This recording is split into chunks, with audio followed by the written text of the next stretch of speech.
আচ্ছা, ওকে। তো দেখো, আমরা গত ক্লাসে আমরা এটা ফোর্থের মানে তৃতীয় অধ্যায়, ফিজিক্সের তৃতীয় অধ্যায়ের আজকে আমাদের দ্বিতীয় ক্লাস। হ্যাঁ, সো দ্বিতীয় ক্লাসে অর্থাৎ তৃতীয় অধ্যায় হচ্ছে বল। বলের আজকে আমরা 2 নম্বর ক্লাসটা করতে আসছি। হুম। গত ক্লাস অনেকেই প্রেজেন্ট ছিল না তোমরা। আহ, অবশ্যই ক্লাসটা রেকর্ড তোমাদেরকে দেওয়া হয়েছে এবং ওখান থেকে তোমরা সবাই দেখে নিছো, এটা আমি আশাবাদী। আর যদিও যারা এখনো দেখো নাই তারা দেখে নিও, হ্যাঁ।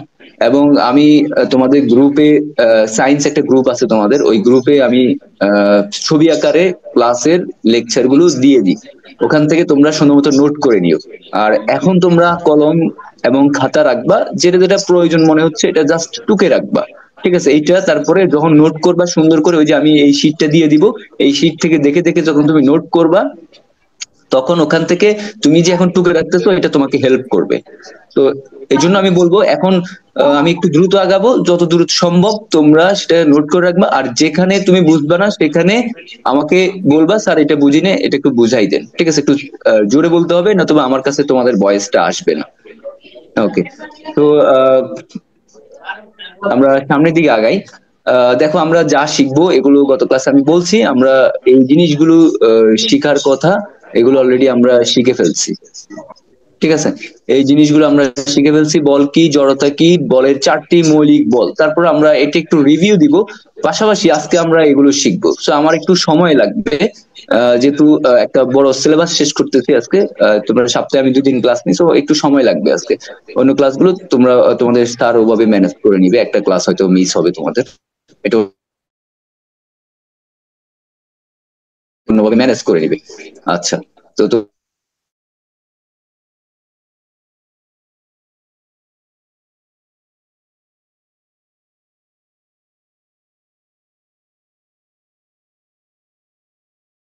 তোমরা একটু আমি এক্সচেঞ্জ করবে, একটা বস্তুকে স্থির করবে আর একটা গতি বস্তুকে দিক পরিবর্তন করবে, এই 3টা ভিডিও 3টা কেসকে প্রমাণ করে। ঠিক আছে, সেটা আমি আর ভিডিও প্লে করতেছি না, যেহেতু আমরা সামনের দিকে আগাবো, এগুলো আমাদের পেছনের পড়া। ওকে। তো তারপর আমরা জড়তা কি, জড়তার সম্বন্ধে আমরা জানি এবং আমরা পড়ে আসছি জড়তা কি। জড়তা হচ্ছে কোনো বস্তু স্থির অবস্থায়, স্থির বস্তু স্থির অবস্থায় থাকতে চায়, এই যে একটা প্রবণতা, সেটা জড়। এবং গতিশীল বস্তু গতিশীল থাকতে চায়, মানে তুমি স্থির আছো, আজীবন তুমি স্থির থাকতে চাও, তুমি গতিশীল হইতে চাও না। ঠিক আছে, এই যে একটা প্রবণতা তোমার ভিতরে আছে, সেটা হচ্ছে জড়তা। অথবা তুমি গতিশীল আছো, গতিশীলে থাকতে চাও, তুমি স্থির হইতে চাও না, এটা একটা, এই যে একটা প্রবণতা, সেটাকে আমরা জড়তা বলবো। তাহলে এই জড়তা সংজ্ঞা দিব এভাবে: স্থির বস্তু স্থির থাকতে চায়, গতিশীল বস্তু গতিশীল থাকতে চায়, এই যে প্রবণতা, সেই প্রবণতাকে আমরা জড়তা বলবো। আর জড়তা 2 ধরনের, একটা হচ্ছে স্মৃতি জড়তা আর একটা হচ্ছে গতি জড়তা। স্থিতি জড়তা হচ্ছে স্থির বস্তু আজীবন স্থির থাকতে চায়, এই প্রবণতাকে স্থিতি জড়তা বলা হয়, যেখানে ব্যাখ্যা এবং উদাহরণ আমি দিয়েছি, ভিডিও আকারেও দিব একটু পরে। এবং গতি জড়তা হচ্ছে গতিশীল বস্তু আজীবন গতিশীল থাকতে চায়, সে স্থির হইতে চায় না কখনো, যখন সেটা হচ্ছে গতি জড়তা। এই প্রবণতা হচ্ছে গতি জড়তা। অর্থাৎ মানে যে স্থির থাকতে চায় সে স্থির থাকার প্রবণতায় স্থির জড়তা, যে গতি থাকতে চায় সে গতিশীল থাকার প্রবণতাই হচ্ছে গতি জড়তা। ঠিক আছে, তো এটার সবচেয়ে বড় একটা উদাহরণ তোমরা দেখবা যে আমাদের আহ, আমরা যখন গাড়িতে উঠি, তখন দেখবা যে আমি গাড়িতে যখন স্থির থাকি, এই যে গাড়িতে আমরা যখন উঠতেছি, হ্যাঁ, গাড়ি যখন স্থির আছে, এখন স্থির আছে, এখন গাড়িটা স্টার্ট করবে, স্টার্ট করলে যে জিনিসটা হবে, ওকে, এই যে স্টার্ট করলে যে জিনিসটা হবে, আমি পেছনের দিকে যাচ্ছি, তার মানে আমি স্থির ছিলাম, এখন গাড়িটা গতিশীল হচ্ছে, কিন্তু আমি গতিশীল হইতে চাই না, আমি চাই আমি স্থির থাকতে।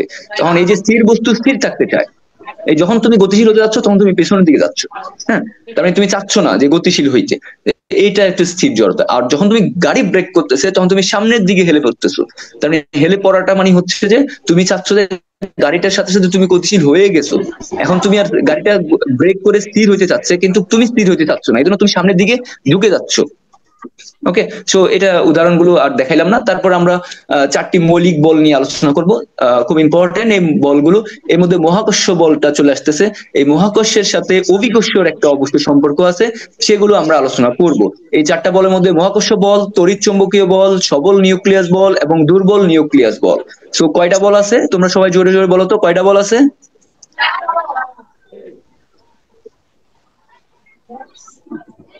কয়টা বল আছে সবাই বলো। কি কি বল? সবাই বলো, সবাই বলতেছো না কেন? আমি তো সবাই সাউন্ড শুনতে যাচ্ছি।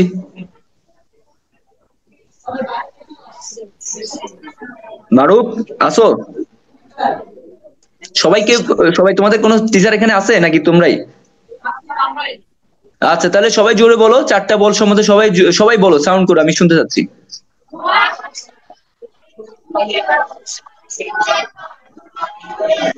ওকে, ওকে, দেখো মহাকর্ষ বলটা কি। মহাকর্ষ বল, আমি এগুলোর এখানে সংজ্ঞা দিছি, তোমরা এই সংজ্ঞাগুলো নোট করে নিও।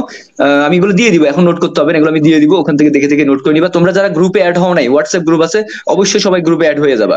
হ্যাঁ, সবাই গ্রুপে অ্যাড হবা। ঠিক আছে, তো মহাকর্ষ বলটা হচ্ছে মহাবিশ্বের যে কোনো দুইটা বস্তুর মধ্যে আকর্ষণ বল, এটা হচ্ছে মহাকর্ষীয় বল। সো এটা আকর্ষণ বল থাকবে। আর তড়িৎ চুম্বকীয় বল হচ্ছে দুটি আহিত বা চার্জিত বস্তু, বস্তুটা হইতে হবে চার্জিত বা আহিত। এটা চার্জিত বা আহিত কি সেটা আমি একটু পরে ভিডিও আকারে তোমাদেরকে দেখাবো। এর মধ্যে কি থাকবে? আকর্ষণ থাকবে এবং বিকর্ষণ থাকবে, দুইটাই থাকবে, আকর্ষণ এবং বিকর্ষণ। তো দুটি আহিত বস্তুর মধ্যে আকর্ষণ বা বিকর্ষণ বলকে চুম্বক, তড়িৎ চুম্বক বল বলতে পারবো। এই বলটা মহাকর্ষণ থেকে কত গুণ বেশি শক্তিশালী? 10⁶ গুণ শক্তিশালী। 10⁶ মানে হচ্ছে শূন্য 36টা শূন্য, 36টা শূন্য বসাইলে যে যত হয়, কত লাখ কত কোটি হয়, বা 10 কোটি না 100 কোটি, দেখতে হবে, সরি আরো বেশি হবে আর কি। তো এটাই হচ্ছে এই মহাকর্ষীয় বল থেকে তড়িৎ চুম্বকীয় বলের অত গুণ শক্তিশালী। ওকে, এখানে কোনো কোয়েশ্চেন থাকলে করতে পারো, আমি একটু আহ, স্থির হচ্ছি এখানে। এই দুটা বলের মধ্যে কোনো যদি প্রশ্ন থাকে তোমরা করো। ওকে, আশা করি কারো কোনো প্রশ্ন নেই। তারপর দেখো সবল নিউক্লিয়াস বল, যে বলটা রেড কালার দিয়ে রাখছি, মানে এটা সবচেয়ে বেশি শক্তিশালী। ঠিক আছে, এটা নিউক্লিয়াসের ভিতরে হয়, এই শক্তিটা নিউক্লিয়াসের ভিতরে হয়। তাহলে প্রশ্ন হচ্ছে নিউক্লিয়াসটা কি? এটা তোমাদের কেমিস্ট্রিতে তোমরা শিখবা, আমি একটু প্রাথমিক ধারণা দিচ্ছি। প্রত্যেকটা বস্তু অণু পরমাণু নিয়ে গঠিত, এগুলো খালি চোখে দেখা যায় না। ঠিক আছে, তো এই পরমাণুর ভিতরে এই নিউক্লিয়াসটা, প্রত্যেকটা পরমাণুর ভিতরে বা অণুর ভিতরে একটা নিউক্লিয়াস থাকে। এই নিউক্লিয়াসের ভিতরে যে একটা শক্তি অর্জন হয় সেটাকে সবল, একটা শক্তি অর্জন হয়, সেই শক্তিটা বলবো সবল নিউক্লিয়াস বল, আরেকটা হচ্ছে দুর্বল। দুইটা শক্তি উৎপন্ন হয়, একটা সবল আর একটা হচ্ছে দুর্বল। ওকে, সো সবল নিউক্লিয়াসটা বলটা হইতে গেলে অবশ্যই এটাকে খুব কাছাকাছি থাকতে হবে, দুর্বল নিউক্লিয়াস বলটা হইতে হলে কাছাকাছি থাকতে হবে। তারা এই সবল নিউক্লিয়াস বলটা সবচেয়ে বেশি শক্তিশালী, কিন্তু শর্ত হচ্ছে তাদেরকে কাছাকাছি থাকতে হবে, কারণ নিউক্লিয়াস খুবই ক্ষুদ্র একটা বিষয়, এদেরকে কাছাকাছি রাখতে হবে। ঠিক আছে, তো তারা যখন কাছাকাছি থাকবে তখন তাদের ভিতরে যে বলটা হবে সেটা সবল নিউক্লিয়াস, সবচেয়ে বেশি শক্তিশালী নিউক্লিয়াস, মানে সবচেয়ে এই দুনিয়ার সবচেয়ে শক্তিশালী বল হবে সেটা। ঠিক আছে, তো নিউক্লিয়াসের ভেতরে যে আকর্ষণ বল ক্রিয়াশীল, যে আকর্ষণ বল ক্রিয়াশীল কোথায়? নিউক্লিয়াসের ভিতরে। এই নিউক্লিয়াসের ভিতরে যে আকর্ষণ বল ক্রিয়াশীল সেটা হচ্ছে সবল নিউক্লিয়াস বল। কিন্তু এটা পৃথিবীর সবচেয়ে শক্তিশালী বল, কিন্তু শর্ত হচ্ছে এটাকে খুব কাছাকাছি থাকতে হবে। আর দুর্বল নিউক্লিয়াস বল হচ্ছে নিউক্লিয়াসের ভিতরে বিটা কণা এবং নিউট্রন কণার নির্গমন ঘটে, তাকে হচ্ছে দুর্বল নিউক্লিয়াস বল। যে বলের কারণে বিটা এবং নিউট্রন কণা নির্গমন ঘটে সেটা হচ্ছে দুর্বল নিউক্লিয়াস বল। এটাও শর্ত হচ্ছে খুব কাছাকাছি থাকতে হবে। তো নিউক্লিয়াসের বলগুলোর ভিতরে তাদের শর্ত হচ্ছে খুব কাছাকাছি থাকতে হবে। এর মধ্যে সবল নিউক্লিয়াস বলটা পৃথিবীর সবচেয়ে শক্তিশালী বল। ঠিক আছে, ওকে, আমরা উদাহরণের মাধ্যমে এগুলো দেখবো। উদাহরণ আমরা দিচ্ছি। আমাদের ক্লাস কি রেকর্ড হচ্ছে না? রেকর্ড তো হওয়ার কথা। আচ্ছা, সম্ভবত রেকর্ড হচ্ছে, আচ্ছা দেখি। তারপরে আমরা এই দেখো এই চারটা বল সম্বন্ধে, এই যে এখানে চারটা বল আছে না, এই চারটা বল সম্বন্ধে একটু বিস্তারিত আলোচনা করব। মহাকর্ষ বল কি? একটু আগে বলে আসছি, মহাকর্ষ বল হচ্ছে পৃথিবীর মধ্যে যে কোনো দুটি বস্তুর আকর্ষণ বল হচ্ছে মহাকর্ষণ বল। আর অভিকর্ষীয় বল, মহাকর্ষণ বল যখন তুমি শিখবা তখন পাশাপাশি এটা অভিকর্ষীয় বলটা তোমাকে ধারণা রাখতে হবে, জানতে হবে। অভিকর্ষীয় বল হচ্ছে পৃথিবী এবং যে কোনো বস্তুর মধ্যে যে আকর্ষণ বল সেটা হচ্ছে অভিকর্ষীয় বল। তো আমরা অভিকর্ষীয় বলটা এই এখানে দেখো, স্টুডেন্টরা একটু ভালো করে লক্ষ্য করো, এই অভিকর্ষীয় বলটা সম্বন্ধে আমরা এই এখন তোমাদেরকে একটু একটা উদাহরণ সহকারে, একটা ভিডিও সহকারে দেখাবো, শুধুমাত্র অভিকর্ষীয় বল। আর মহাকর্ষীয় বলটা সংজ্ঞা তোমরা জানো, কিন্তু সেটার উদাহরণটা আমি এখনো দেখাইনি, সেটার উদাহরণ দেখাবো। এই মহাকর্ষ বলটা সম্বন্ধে দেখাবো, কিন্তু আপাতত আমরা এই অভিকর্ষীয় বলের উদাহরণটা দেখাচ্ছি।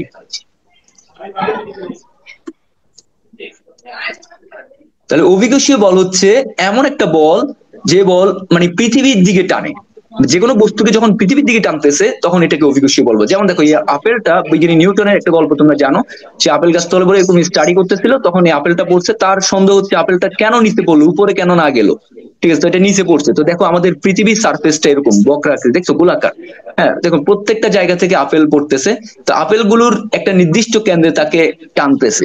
এই যে আপেলগুলোকে পৃথিবী যে নির্দিষ্ট দিকে টানে, মানে আপেলের তো একটা বস্তু, এই বস্তুটাকে পৃথিবী যে দিকে টানতেছে, এই বলটা, এই যে বলে টানতেছে, এই বলটাকে হচ্ছে অভিকর্ষীয় বল। এই যে এখানে লেখা আছে অভিকর্ষীয় বল। ঠিক আছে, তো পৃথিবী কিন্তু এরকম, আমরা কিন্তু এই পৃথিবীর সার্ফেসে বসবাস করি। তো সবসময় তুমি এভাবে থাকবে এরকম না, মাঝে সাঝে এই যে নিচের দিকেও থাকতে পারো তুমি। ঠিক আছে, তো আশা করি এটা বুঝতে পারছো। অভিকর্ষীয় বল সম্বন্ধে তোমাদের আর কোনো জীবনও আর এটা নিয়ে পড়ার দরকার হবে বলে আমার মনে হয় না। তো না বুঝলে, অভিকর্ষীয় বল সম্বন্ধে না বুঝলে কোনো কোয়েশ্চেন থাকলে একটু লাউডলি আমাকে কোয়েশ্চেন করো।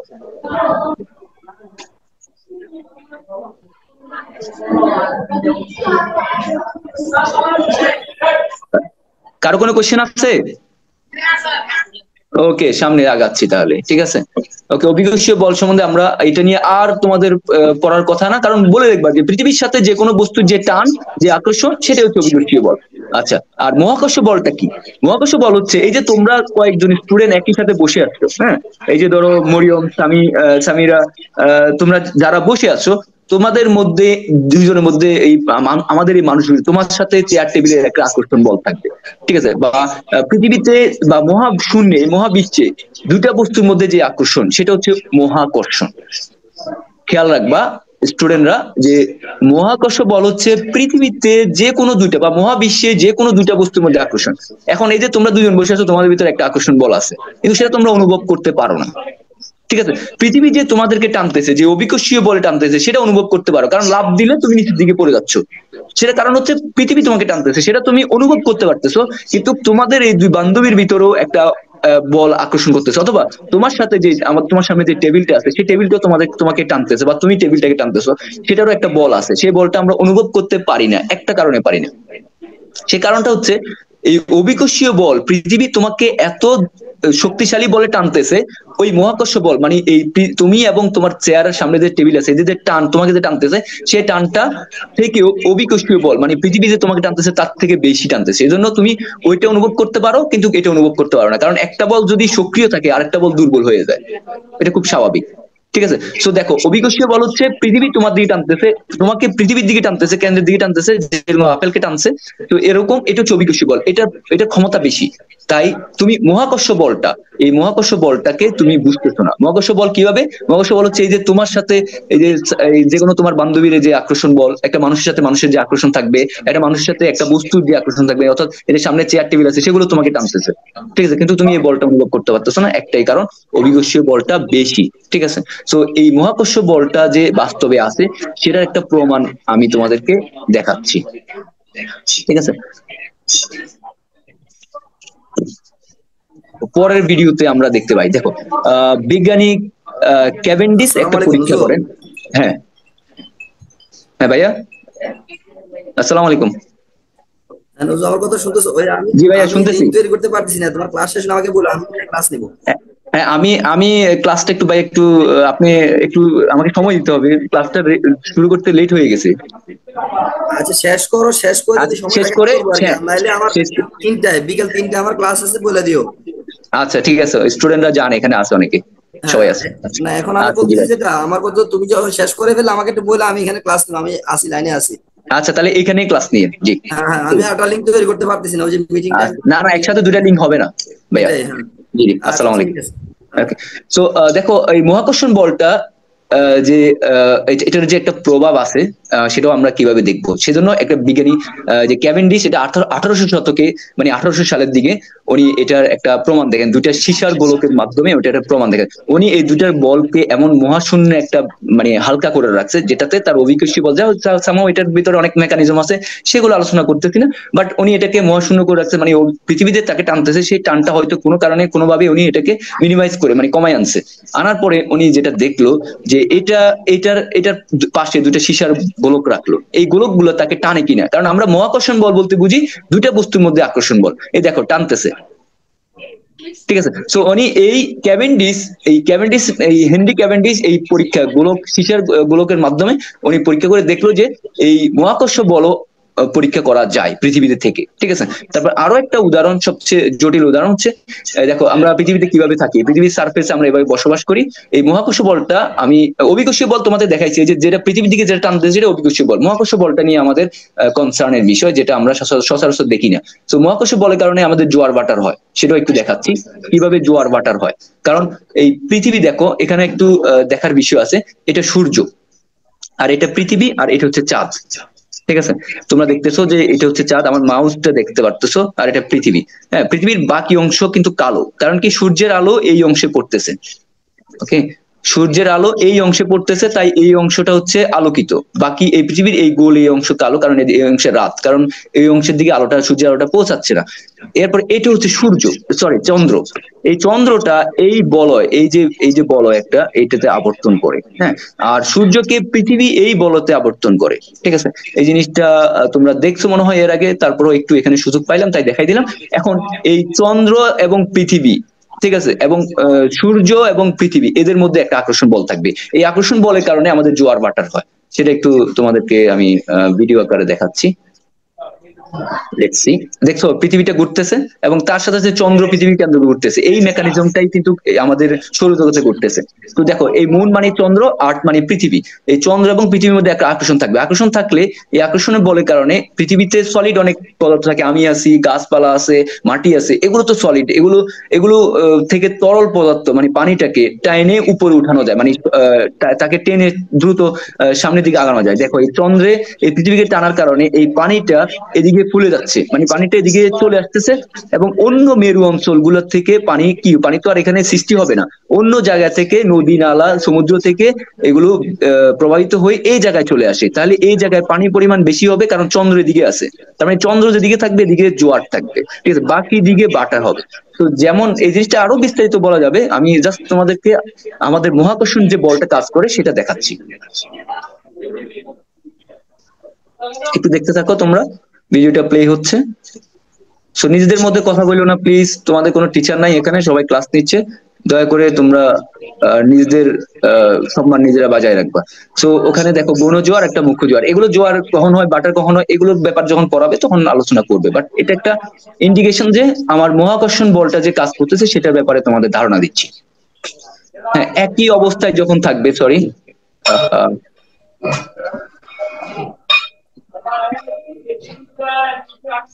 দেখো যখন একই অবস্থায় থাকবে, এখানে মাঝখানে পৃথিবী, তারপরে চন্দ্র, তারপর সূর্য, যখন একই সরলরেখা থাকবে তখন তাদের মধ্যে যে টানটা থাকে, দেখো পৃথিবী দুই দিকে পানিকে টানতেছে, তখন দুই দিকে আমার জোয়ার হবে। এই অঞ্চল এবং এই অঞ্চলে বাটা হবে, অর্থাৎ এখান থেকে পানি সরে যাবে, এখান থেকে পানি সরে এদিকে আসবে, এখান থেকে পানি সরে এদিকে চলে আসবে, ঠিক আছে। তো এই দুইটা ঘটনা দিয়ে আমরা বুঝতে পারি যে মহাকর্ষণ বলটা বিদ্যমান, ঠিক আছে। এই যে একটা হচ্ছে হেনরি ক্যাভেন্ডিশের পরীক্ষা, আর একটা হচ্ছে আমাদের জোয়ার ভাটার, এই দুটা দিয়ে পরীক্ষা বলছে যে মহাকর্ষণ বলও আছে, ঠিক আছে। কিন্তু অভিকর্ষীয় বল আমরা সচরাচর দেখতে পাই যে একটা মোবাইলকে যখন তুমি ছেড়ে দিবা, এটা পৃষ্ঠের দিকে টানবে, একটা বইকে তুমি ছেড়ে দিবা, এটা পৃথিবীর কেন্দ্রের দিকে চলে যাবে, মানে মাটির দিকে চলে যাচ্ছে। সো এটা বোঝা যাচ্ছে অভিকর্ষীয় বল। সো মহাকর্ষণ বলটাও দুইটা উদাহরণের মাধ্যমে তোমাদেরকে দেখাইলাম। সো মহাকর্ষীয় বল এবং অভিকর্ষীয় বল সম্বন্ধে তোমাদের কোনো কোয়েশ্চেন থাকলে করতে পারো, নতুবা আমরা পরের তৃতীয় নাম্বার যে তড়িৎ চুম্বকীয় বল আছে সেটা নিয়ে আলোচনা করব।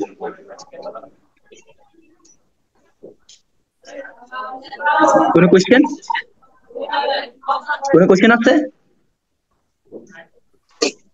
আমি তোমাদের ভয়েস শুনছি না, কোনো প্রশ্ন আছে?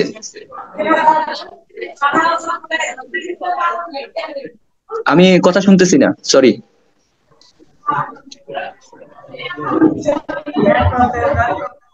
এই মারুফ, একটু তুমি ল্যাপটপের সামনে এসে বলো তো কি বলছে। হ্যালো মারুফ, তুমি আমাকে শুনতেছো? কারো কোনো প্রশ্ন আছে? ওকে, ঠিক আছে, ওকে। তারপরে দেখো, তড়িৎ চুম্বকীয় বল সম্বন্ধে আমরা একটু আলোচনা করব। তো আমি প্রথমে আলোচনা করে আসছিলাম যে তড়িৎ চুম্বকীয় বলটা কি হবে, আকর্ষণ এবং বিকর্ষণ এই দুটা থাকবে, হ্যাঁ, এবং এটা চার্জিত অবস্থায় থাকবে। তার মানে এটাকে চার্জ করতে গেলে আমার ইলেকট্রিসিটি লাগবে, এই যে ইলেকট্রিসিটি, ঠিক আছে, আমি তড়িৎ উৎস লাগবে, হ্যাঁ, তড়িৎ উৎস দিয়ে তাকে আমি ইলেকট্রিসিটি প্রদান করব। এই ক্ষেত্রে সে চার্জিত হবে, মানে ধনাত্মক এবং ঋণাত্মক আয়ন আকর্ষণ করবে। তো এখানে আকর্ষণ যেমন থাকবে বিকর্ষণ তেমন থাকবে, কিন্তু মহাকর্ষ বল ক্ষেত্রে কোনো আকর্ষণ, সরি বিকর্ষণ ছিল না, কারণ মহাকর্ষণ যদি বল যদি তোমাকে বিকর্ষণ করতো, তুমি আমি যে জায়গায় আছি এই জায়গায় থাকতাম না, আমরা ছিটকে পড়ে যাইতাম, এই পৃথিবীর বাইরে ছিটকে পড়ে যাইতাম। তাহলে ছিটকে কই যাইতাম সেটাও একটু দেখাই তোমাদেরকে, কোথায় আমাদের অস্তিত্ব, কোথায় কোন দিকে চলে যাইতো অস্তিত্ব গুলো। ঠিক আছে, এটা একটু দেখো। আর তার আগের ভিডিওতে এখানে আমি প্লে করি। যদি বিকর্ষণ বল থাকতো তাহলে দেখো, এই পৃথিবী থেকে আমরা, এই ধরো আমরা এখানে অবস্থান করতেছি, এই জায়গায় আসছি, তাহলে পৃথিবী কেন্দ্রের দিকে আমাদেরকে টানতেছে, ধরো এটা হচ্ছে কেন্দ্র পৃথিবীর।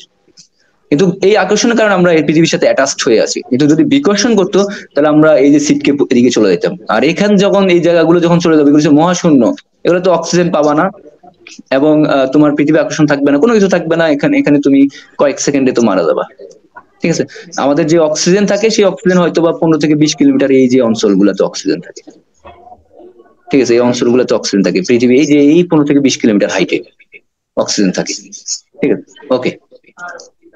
ওকে, আমরা নেক্সট দিকে আগাচ্ছি, যে মহাকর্ষ বলে কোনো প্রকার বিকর্ষণ নাই।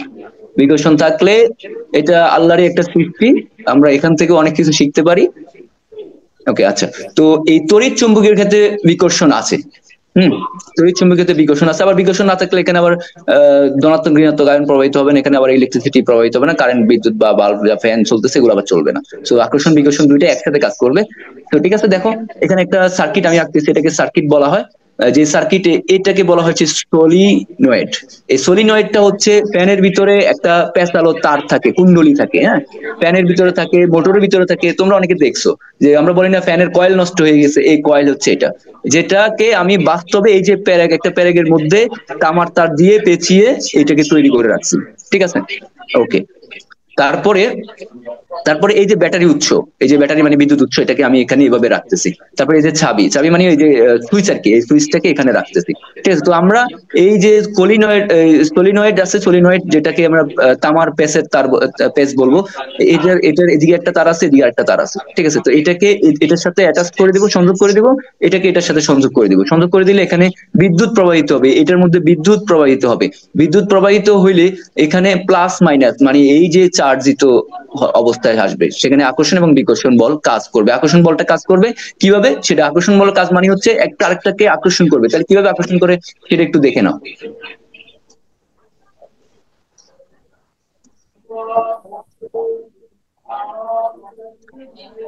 দেখো সংযোগ করা হয়েছে এবং এখানে বিদ্যুৎ দেওয়া হচ্ছে, এই যে সংযোগ এখনো করা হয়নি, এই যে এই যে এখন সংযোগ করা হচ্ছে।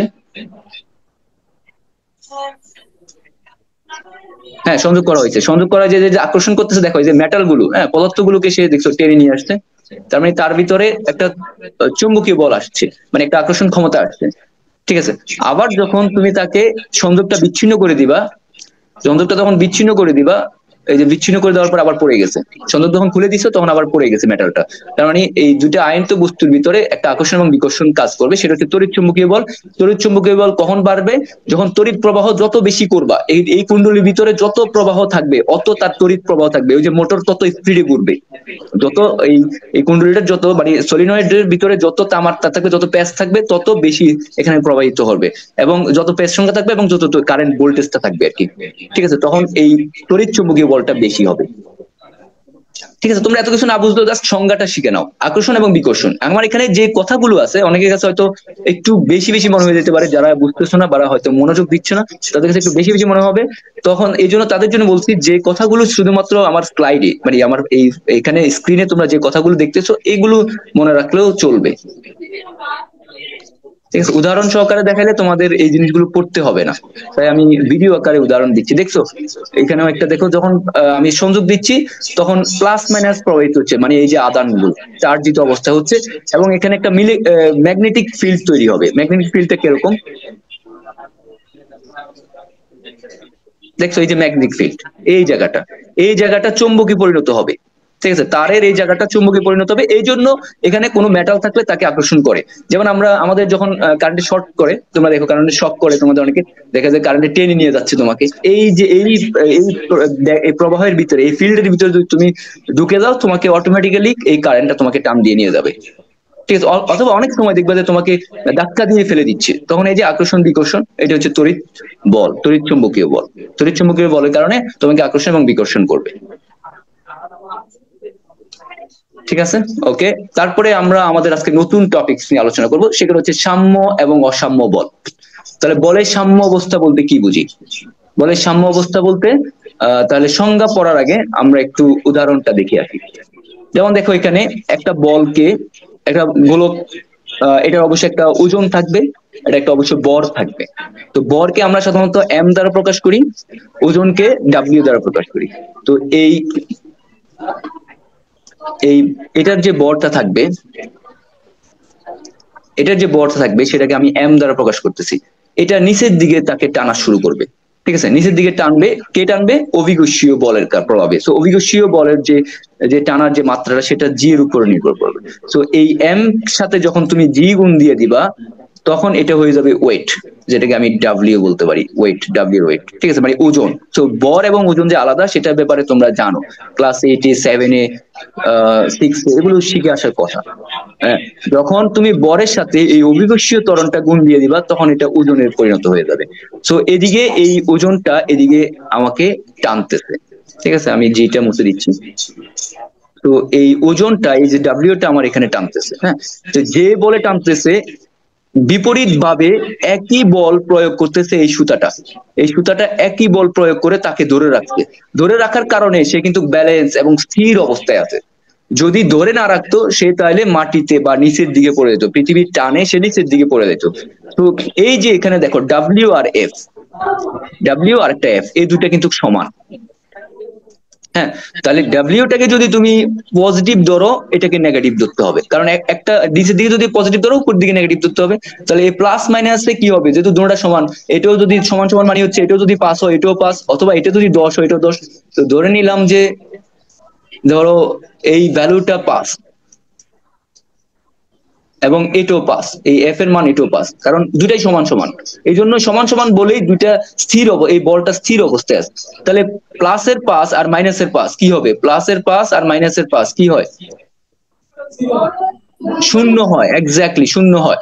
তাহলে এই যখনই এই বল দুইয়ের যোগ বিয়োগ ফল শূন্য হবে, তখন এটাকে, এই অবস্থাকে বলবো বলের সাম্য অবস্থা।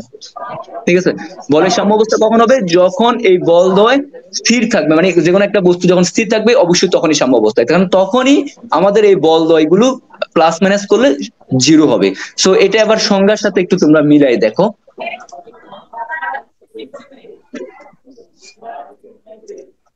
আমরা যে সংজ্ঞা দিয়েছিলাম সেই সংজ্ঞার সাথে, বা তোমাদের বইতেও এই সংজ্ঞাগুলো থাকতে পারে, বইতে অনেক বিস্তারিত লেখা আছে, এগুলো তোমাদের বিরক্তির কারণ হতে পারে, সেজন্য আমি এখানে দেখো, কোন বস্তুর উপর ক্রিয়াশীল সকল বল, তো বল এখানে দুইটা ছিল, একটা এফ একটা ডাব্লিউ।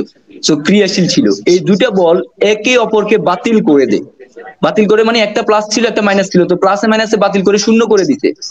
তো বাতিল করে দে, বস্তুটি স্থির থাকে, বাতিল করে দিয়ে এবং বস্তুটি স্থির থাকে, একে বলে সাম্য অবস্থা বলে। তো আমি যে ঘটনাটা বলছি, এই ঘটনা তুমি তোমার মতো করে ব্যাখ্যা দাও। তুমি এইখানকার মতো সংজ্ঞা হইতে হবে এমন কোনো কথা না, বলবা যে কোন একটা বস্তুর ক্রিয়াশীল যে বলগুলো আছে, সেগুলো একটা আরেকটাকে বাতিল করে দেয়, অথবা একটা পজিটিভ একটা নেগেটিভ হয়ে তারা স্থির ভাবে থাকে। ঠিক আছে, এই স্থির ভাবে থাকে, এটাকে বলে সাম্য অবস্থায় বলা হয়, ব্যালেন্স। যেমন তুমিও একটা চেয়ারের উপরে বা টেবিল, তুমি একটা লো বেঞ্চের উপর বসে আছো। সো লো বেঞ্চের উপর বসে স্থির ভাবে বসে আছো, এই যে এই তোমাকে নিচের দিকে টানতেছে, আর এই তোমার বেঞ্চের যে আমার যে কাঠটা আছে, সেই কাঠটা তোমাকে ধরে রাখছে। তো এই যে বলে পৃথিবী তোমাকে টানতেছে, সেই বল সে ধরে রাখছে। তো এখানে একটা প্লাস একটা মাইনাস বলতে পারো। ঠিক আছে, স্থির অবস্থায় আসো, তো সে জায়গায় তুমি বলতে পারো তুমি সাম্য অবস্থায় আসো, মানে ব্যালেন্স অবস্থায় আসো, যেটাকে আমরা বলতেছি ইংরেজি বলা হয় ইকুইলিব্রিয়াম অফ ফোর্স। ঠিক আছে, ইংলিশ গুলো আমি রাখি, কারণ হচ্ছে তোমরা যারা একটু ভালো, তারা ইংলিশ গুলো একটু দেখে নিও, ভবিষ্যতে কাজে লাগতে পারে। তোমরা যখন ভবিষ্যতে সায়েন্স নিয়ে পড়াশোনা করবা, ইঞ্জিনিয়ারিং, মেডিকেল যেখানে যাও, এই ধরনের টার্ম গুলো যখন জানা থাকবে, তখন অনায়াসে তুমি বলতে পারবে যে না, এই জিনিসগুলো আমি পড়ে আসছি। ওকে, তারপর বলের অসাম্য অবস্থায় কোথায়? তাহলে বলের অসাম্য অবস্থায় কোথায় সেটা দেখো। বলের অসাম্য অবস্থা বলছি ক্রিয়াশীল বলগুলো যোগ বিয়োগ শূন্য নয়, যোগ বিয়োগ শূন্য হবে না। অর্থাৎ একটা বেশি হবে একটা কম হবে, তো একটা বেশি একটা কম হলে তো সে স্থির অবস্থায় থাকতে পারবে না, সে হয় উপরে যাবে না হয় নিচে যাবে। ঠিক আছে, তো এই কথাটাই আমি আবার উদাহরণ যাব। এবং বিশ্রামে থাকতে পারবে না, এটা বিশ্রামে থাকতে পারবে না এবং গতিশীল হয়, সেটা হচ্ছে বলের অসাম্য অবস্থা। তাহলে কি বললাম, ক্রিয়াশীল বলগুলো যোগফল বা বিয়োগফল যাই বলো কেন এগুলো শূন্য হবে না। একটু আগে মাইনাস প্লাস প্লাস পাঁচ দেখাইছিলাম, এটা শূন্য হয়ে গেছে, বাট সাম্য অবস্থায় শূন্য হবে, কিন্তু এই বলের অসাম্য অবস্থায় শূন্য হবে না, এবং এটা বিশ্রামে থাকবে না, এবং এটা গতিশীল থাকবে, স্থির থাকবে না, বিশ্রাম বলতে স্থির থাকবে না। এটি হচ্ছে বলের অসাম্য অবস্থা। ঠিক আছে, তো একটু উদাহরণটা আবার দেখে আসি। এখানে দেখা যাচ্ছে এইটা, এই যে ডাব্লিউ যে ফোর্সটা নিচে দিকে টানতেছে, ওয়েটটা W equal to M G. So আর এই বল উপর দিকে সুতাটা টানতেছে, এফটা টানতেছে। সো এইটা, এটা যদি পাস হয় এটাও পাস ছিল, ঠিক আছে। কিন্তু কোনো কারণে এখন আমি তখন স্থির ছিল তাই সাম্য অবস্থা হয়েছে, এখন কোনো কারণে এটাকে আমি ধরো এদিকে এনে টেনে ছেড়ে দিলাম, তখন এটা দুলতে থাকবে, সে স্থির না, দুলতে থাকবে। তো এই জিনিসটা আমরা একটু দেখি, তখনই সে গতিশীল হবে, এবং গতিশীল অবস্থা হবে তখন তাকে বলের অসাম্য অবস্থা বলবো তাকে আমি। ঠিক আছে,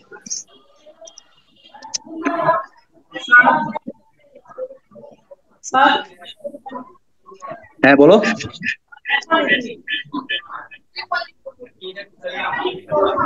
তোমরা আমার সাথে কথা বলো, অন্য কোনো টিচারের সাথে কথা বলবে না প্লিজ। আহ আমার সাথে কিছু বলতেছো তাহলে আমাকে আবার একটু কনফার্ম করো, আমি বুঝিনি কি বলছো। কেউ কি কিছু বলতেছো আমাকে? কি বলো। ল্যাপটপের সামনে এসে বলো, সাউন্ডটা ক্লিয়ার না। তোমাদের ইব্রাহিম স্যার যদি সাউন্ড বক্সটা দিয়ে দিত তাহলে ভালো হইতো আর কি আমাদের।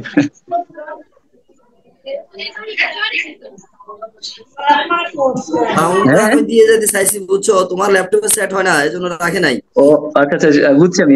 আমাকে বলছিল, হ্যাঁ মারুফ কি বলতে নিছিল একটু বলো।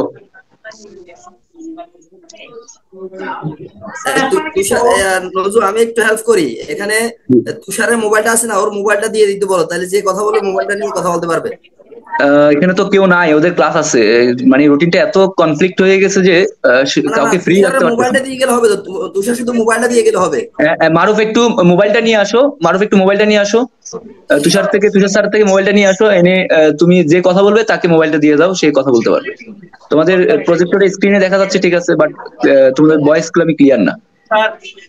হ্যাঁ বলো।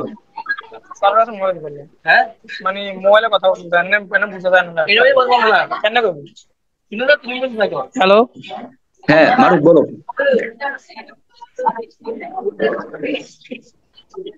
মারুফ বলো। স্যার শোনা যাননি? হ্যাঁ শুনতেছি আমি ক্লিয়ার। স্যার ওই এফ উপরের দিকে টানে, উপরের দিকে টানটা ঠিক বুঝি নাই। উপর দিকে টানে না টানলে, আচ্ছা ঠিক আছে, দারুণ বলছো, না আমি বুঝতে পারো। এখন আমার কাছে মনে হচ্ছে যে ধরো আমাদের কাছে তো এগুলো অনেক দুধভাতের মতো, এই জন্য মাঝে মাঝে ভাবি যে এটা না বুঝার কি আছে। তো ঠিক আছে, তোমার কথা থেকে আমি বুঝলাম যে অনেকে নাও বুঝতে পারে, অস্বাভাবিক কিছু না। দেখো, যে বলে তাকে তুমি টানতেছো, এই হচ্ছে ডাব্লিউ, এবং বস্তুর একটা বর থাকবে যেটা এম, আর একটা হচ্ছে জি। জি বলে, হ্যাঁ জি, অভিকর্ষীয় ত্বরণের কারণে তার ওয়েটটা বেড়ে যাচ্ছে। বরের সাথে যখন আমি জি গুণ দিচ্ছি, জি এর মান 9.81 তোমরা জানো।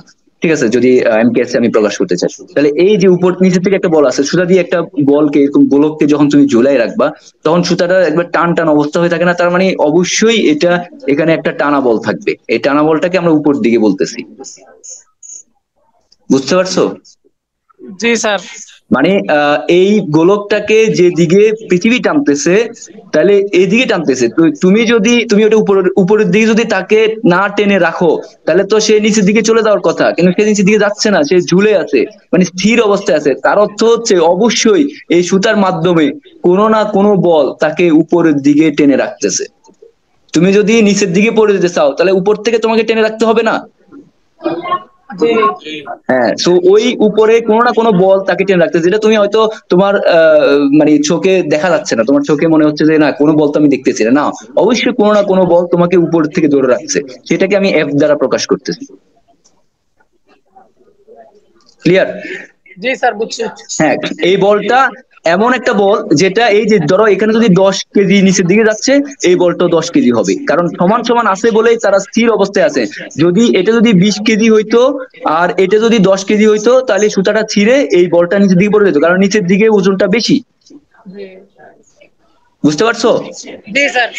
হ্যাঁ, তোমার শুটার যদি এতই দুর্বল হইতো যে 20 কেজি লোডটা সে নিতে পারবে না, এই ফোর্সটা সে, এই বলটা সে নিতে পারবে না, তখন সে এই যে উপর দিকে তাকে টেনে ধরে রাখতে পারবে না, তখন এই সুতাটা ছিঁড়ে যাবে, তখন সে হয়ে যাবে অসাম্য অবস্থায়, সাম্য অবস্থায় থাকবে না। ঠিক আছে, যখনই সে নিতে পারতেছে এখানে 10, এখানেও 10, তাহলে এটা যদি প্লাসের ধরো আর এটা যদি মাইনাসের ধরো, তাহলে যোগ বিয়োগ করলে 0 হবে, তার মানে সে স্থির আছে, তখন তাকে আমি বলবো সাম্য অবস্থা। আর যখন স্থির থাকবে না, সিটে পড়ে যেতে পারে, অথবা তাকে দোলনের মতো দুলাইতে থাকো, যে স্থির থাকবে না, গতিশীল হয়ে যাবে, তখন আমি বলবো যে বলের অসাম্য অবস্থায় আছে। স্যার যদি 10/11 হয়? হ্যাঁ হ্যাঁ, 10 যদি নিচে 10 হয়, উপরে নিচে 11, তাই তো? এখানে 11, জি নিচে 11 কথা বলতেছে, নিচে 11 আর উপরে 10, তাই তো? তাহলে জি অবশ্যই এক এক এক মানে এক একক লোড, এক একক বল সে কম নিতে পারতেছে, তাহলে এটা তখন ছিঁড়ে চলে যাবে, ছিঁড়ে নিচের দিকে পড়ে যাবে, তখন এটা সাম্য অবস্থায় থাকবে না, এটা অসাম্য অবস্থায় চলে যাবে, ব্যালেন্স থাকবে না, আনব্যালেন্স হয়ে যাবে। জি স্যার বুঝছি। ওকে, ঠিক আছে।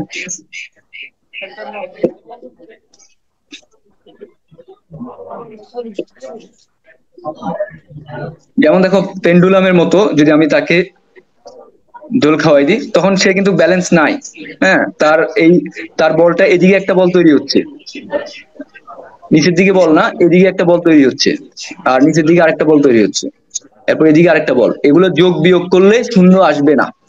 ঠিক আছে, এদিকে একটা বলের কারণে সে এদিকে আসতেছে, আর নিচে অবশ্যই তোমাকে অভিকর্ষীয় বল বা অবশ্যই টানবে, সেটা আমি ডাব্লিউ দ্বারা প্রকাশ করতেছি, আর এদিকে এফ দ্বারা প্রকাশ করতেছি, F1 ধরতে পারো, আর এটা F2 ধরতে পারো। এই তিনটা বল যদি তুমি যোগ বিয়োগ করো, তাহলে কখনোই শূন্য আসবে না, এজন্য যদি শূন্য আসতো সে স্থির থাকতো। হ্যাঁ, যেহেতু শূন্য আসতেছে না, সেই জন্য স্থির নাই। তাহলে এটা হচ্ছে বলের অসাম্য অবস্থায়, যেটা তোমরা তোমাদের সংজ্ঞাতে আমি বলে দিছি এটা। সরি, দাঁড়াও, এই যে সংজ্ঞাতে আমি বলে দিচ্ছি যে সকল উপরে ক্রিয়াশীল বলগুলো, এই জন্য ক্রিয়াশীল বল, বল একটা না, দুইটা তিনটা হইতে পারে, ক্রিয়াশীল বলগুলো যোগফল শূন্য নয়, তখন বিশ্রামে থাকবে না, বস্তুটি আর বিশ্রামে থাকবে না, এটি গতিশীল হবে। আর যখন ক্রিয়াশীল সকল বলগুলো যদি একে অপরকে বাতিল করে দেয়, মানে শূন্য হয়ে যায়, বস্তুটি স্থির থাকবে, তখন সাম্য অবস্থায়। আর যদি শূন্য না হয় তখন হচ্ছে অসাম্য অবস্থায়। ঠিক আছে, অসাম্য অবস্থায় বৈশিষ্ট্য আছে, বস্তুটি স্থির থাকবে না, এটি নড়বে, চলমান বস্তু হলে গতির পরিবর্তন হবে, দেখো গতির পরিবর্তন হচ্ছে না, এদিক থেকে এদিকে যাচ্ছে। ঠিক আছে, তারপরে হচ্ছে নিউটনের সূত্র, এই সূত্রটা অ্যাপ্লাই করবে, নিউটন সূত্রগুলো নিয়ে আমরা লাস্টে আলোচনা করব। নিউটনের 3টে সূত্র আছে, এটা 2য় নম্বর সূত্র, সে মেনে চলবে। ঠিক আছে, এটা কিভাবে মেনে চলে সেটা আমরা আলোচনা করব সামনের গুলোতে, বাট মনে রাখবা এই 3টা বৈশিষ্ট্য বলের সাম্য অবস্থায়। ঠিক আছে, আর এই দুইটার সামারি হচ্ছে সাম্য অবস্থায়, সরি অসাম্য অবস্থায় 3টে বৈশিষ্ট্য, আর অসাম্য অবস্থা এবং সাম্য অবস্থার বৈশিষ্ট্যগুলো হচ্ছে, সংক্ষেপে যদি বলি, সাম্য অবস্থায় বস্তুটি স্থির থাকবে অথবা একই ব্যাগে চলবে, শুধু বস্তুটি স্থির থাকবে এমন না, একই ব্যাগে চলতে থাকবে, মানে আপস এন্ড ডাউনস হবে না, একটু বেশি গতিতে চলবে, আবার কম গতিতে চলবে, আবার বেশি বাড়বে, এরকম হবে না। ঠিক আছে, একই অবস্থায় চলবে, নতুবা এটি স্থির থাকবে। ঠিক আছে, তখন তাকে আমরা সাম্য অবস্থায় বলতে পারি। ঠিক আছে, এই যে একই ব্যাগে চলবে, এটা বুঝাইতে গেলে তোমাদের আসল জায়গা থেকে তোমরা বিচ্যুতি হয়ে যাবে, তাই আমি বুঝাচ্ছি না, বাট মনে রাখো সাম্য অবস্থায় বস্তুটি স্থির থাকবে, আর একটু স্লাইডলি এটাকে মনে রাখতে পারো, এটা একই ব্যাগে চলবে। ঠিক আছে, এটারও ব্যাখ্যা দেওয়া যাবে, কিন্তু এই ব্যাখ্যাটা দিতে গেলে আমার কাছে মনে হচ্ছে তোমরা আর একটু জটিল প্রক্রিয়ায় চলে যাবা, দরকার নেই, আপাতত যেটুকু ঠিক আছে অতটুকুর জন্য তোমার জন্য এনাফ। ঠিক আছে, অসাম্য অবস্থায় বলতে বস্তুটি তখন গতিশীল হবে এবং ত্বরণ প্রাপ্ত হবে। ঠিক আছে, এটাও ব্যাখ্যা দেওয়া যাবে, কিন্তু আমি আর ওইদিকে যাচ্ছি না, জাস্ট মনে রাখো সাম্য অবস্থায় স্থির থাকবে আর অসাম্য অবস্থায় গতিশীল হবে, তার সাথে স্লাইডলি একটু মনে রাখবা এটা একই ব্যাগে চলে আর এটা ত্বরণ প্রাপ্ত হয়। ওকে, তো এই জিনিসগুলো, ইনফরমেশন গুলো রাখতে হবে, এই কারণে যে এমসিকিউ তে অনেক ইনফরমেশন থাকবে, তোমাদের আবার এমসিকিউ গাইড কিনে নিবা, ওই এমসিকিউ তে পড়বা, যে ধরনের প্রশ্নের সমস্যা হবে সেটা আমাকে এখানে বলবা, আমি সমাধান দেবো। ঠিক আছে, তো এখানে দেখো, এটা সচরাচর তোমরা ছেলেরা খেলো, এখন মেয়েরাও খেলো, যে ব্যালেন্স ফোর্স, এই যে যখন দুইজন পাঞ্জা উঠতেছে, তখন তারা দুইজন যখন একই জায়গায় ছিল, তখন তারা ব্যালেন্সে ছিল, এই যে ব্যালেন্স আছে এখন, যখন তাকে ফেলে দিচ্ছে তখন কারণ কি দুইজন ব্যক্তি দুদিকে বল প্রয়োগ করতেছে, একজন ডানের দিকে একজন বামের দিকে। সো ডান বাম যখন প্লাসে মাইনাসে জিরো তখন তারা ব্যালেন্সে ছিল, তখন তারা স্থির ছিল। কিন্তু যখনই একজন বেশি বল প্রয়োগ করে ফেলছে, দেখো এখন তারা স্থির। এই ব্যক্তিও যে বল প্রয়োগ করতেছে, এই ব্যক্তি একই বল প্রয়োগ করতেছে। এ কোন দিকে করতেছে? এ করতেছে এদিকে, আর এই লোক করতেছে এদিকে। ঠিক আছে, দুইজন দুই দিকে করতেছে, কারণ তারা ধরো এই যদি 10 10 বল দেয়, এও 10 বল দিচ্ছে, তাই তারা স্থির আছে। কিন্তু যখনই একজন একটু বেশি বল প্রয়োগ করতেছে, তখনই তারা অসাম্য অবস্থায় চলে গেছে। এই যে পড়ে গেছে। ওকে, আশা করি এটা নিয়ে আর বেশি বিস্তারিত বলা দরকার নাই। এই জিনিসগুলো, এই সিনারিও গুলো তোমার মাথায় রাখলে তুমি নিজের থেকে এগুলো অ্যান্সার দিতে পারবা, সংখ্যাগুলো পড়তে হবে না। এগুলো সম্বন্ধে তোমার ধারণা রাখতে হবে, তাহলে ম্যাথ গুলো সহজ হয়ে যায়। আমি কিন্তু সব ম্যাথ করাবো না, এগুলো তোমরাই করবা। ঠিক আছে, ওকে। তারপরে আমরা আলোচনা করব ভরবেগ নিয়ে। নতুন নতুন শব্দ বা নতুন টার্ম, সেটা হচ্ছে ভরবেগ। ওকে, ব্যাগ হচ্ছে ভি, এই দুটাকে গুণ দিলে যেটা পাওয়া যাবে সেটা হচ্ছে ভরবেগ, যেটাকে আমরা পি দ্বারা প্রকাশ করি। ঠিক আছে, এই কথাগুলো এখানে বলে দেওয়া আছে। বস্তুর ভর ও ব্যাগের গুণফলকে ভরবেগ বলা হয়।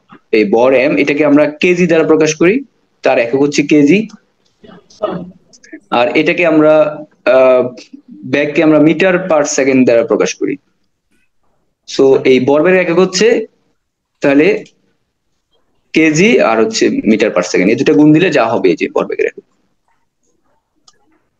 ঠিক আছে, সো ভরবেগটা একটু, এটার সিগনিফিকেন্ট কি, এটার তাৎপর্য কি, এটা কিভাবে কাজ করে একটু প্র্যাকটিক্যালি তোমাদের দেখাই। তুমি ম্যাথমেটিক্যালি এবং থিওরিটিক্যালি দেখছো। থিওরিটিক্যালি বলতে আমি এই ডেফিনেশনটা বা সংজ্ঞাটা দেখাচ্ছি। বস্তুর ভর এবং ব্যাগের গুণফল হচ্ছে ভরবেগ। আর ভরবেগের থিওরিটিক্যাল ফর্মুলা হচ্ছে এটা, মানে সূত্র হচ্ছে এটা, পি ইকুয়াল টু এম গুণ বি। পি হচ্ছে ভরবেগ, এম হচ্ছে বস্তুর ভর, আর বি হচ্ছে ব্যাগ। এখন এটার প্র্যাকটিক্যালি সিগনিফিকেন্ট কি, কিভাবে কাজ করে, যেমন ধরো আমি উদাহরণ দিব দুইটা যানবাহন দিয়ে, একটা হচ্ছে ট্রাক আর একটা হচ্ছে সাইকেল। একটা ট্রাক এবং সাইকেল যদি কোনো একটা ব্যক্তিকে আঘাত করে, তাহলে কোনটাতে বেশি সে ক্ষতিগ্রস্ত হবে? ট্রাক দিয়ে আঘাত করলে ক্ষতিগ্রস্ত হবে নাকি সাইকেল দিয়ে আঘাত করলে ক্ষতিগ্রস্ত হবে? মানে সবচেয়ে ইম্প্যাক্ট কোনটাতে পড়বে? ট্রাক দিয়ে। ট্রাক দিয়ে। কিন্তু দেখো এরকম হইতে পারে এটা সাইকেল দিয়েও সে সবচেয়ে বেশি ক্ষতিগ্রস্ত হইতে পারে। যেমনটা দেখে আমি তোমাকে উদাহরণ দিচ্ছি এখানে। যেমন ট্রাকের ওজন 2000 কেজি, কথার কথা। হ্যাঁ, সাইকেলের ওজন 20 কেজি। তো আমরা ভরবেগ বলতে বুঝি ভর এবং এই ব্যাগ, এই দুটার গুণফল।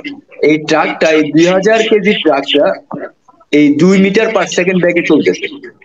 তাহলে এই দুইটা গুণ দিলে ইকুয়াল টু যেটা দাঁড়াচ্ছে, তার স্যার ভরবেগ হচ্ছে 4000। হ্যাঁ, স্যার দুটো তো সমান ভরবেগ, তাহলে তো মানে আমি আমি আমি শেষ করি, সবাই ক্লাস করতে হবে। তো তুমি যদি কোনো কোয়েশ্চেন থাকে তোমাকে আমি পরে সুযোগ দিব। ঠিক আছে, আগে জাস্ট সিকোয়েন্সটা বুঝে নাও। তো ট্রাক হচ্ছে 2000 কেজি একটা ট্রাক 2 মিটার ব্যাগে চলতেছে। ব্যাগ বলতে কি এগুলো তোমরা জানো, হ্যাঁ, গত ক্লাসে আমি এগুলো শেষ করে আসছি। তো এই দুটা গুণ দিলে সেটা 4000 হবে। ঠিক আছে, তাহলে এই, নাকি তুমি গুণে ভুল বলতেছো কোনটা?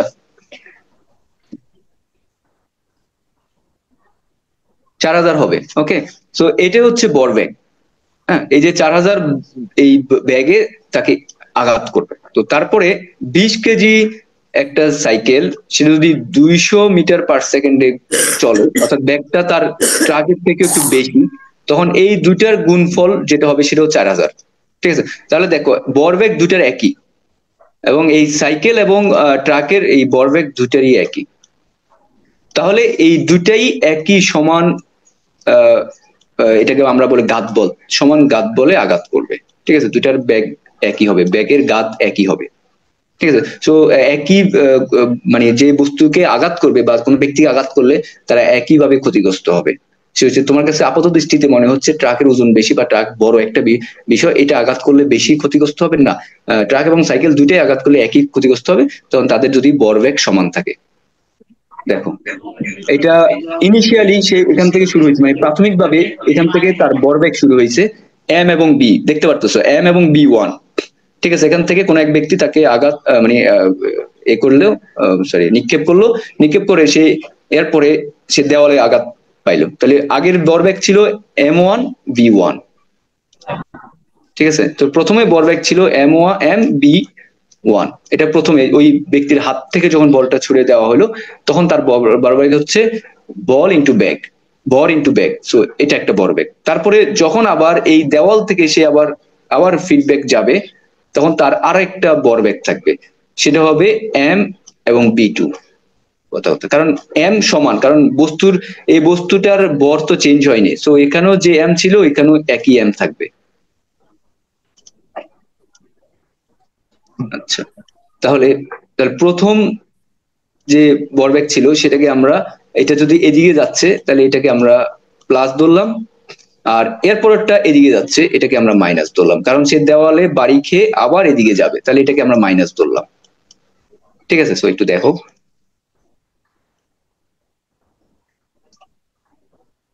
আমি একই সাথে প্লে করতেছি লিখতেছি, এই জন্য একটু দেরি হচ্ছে।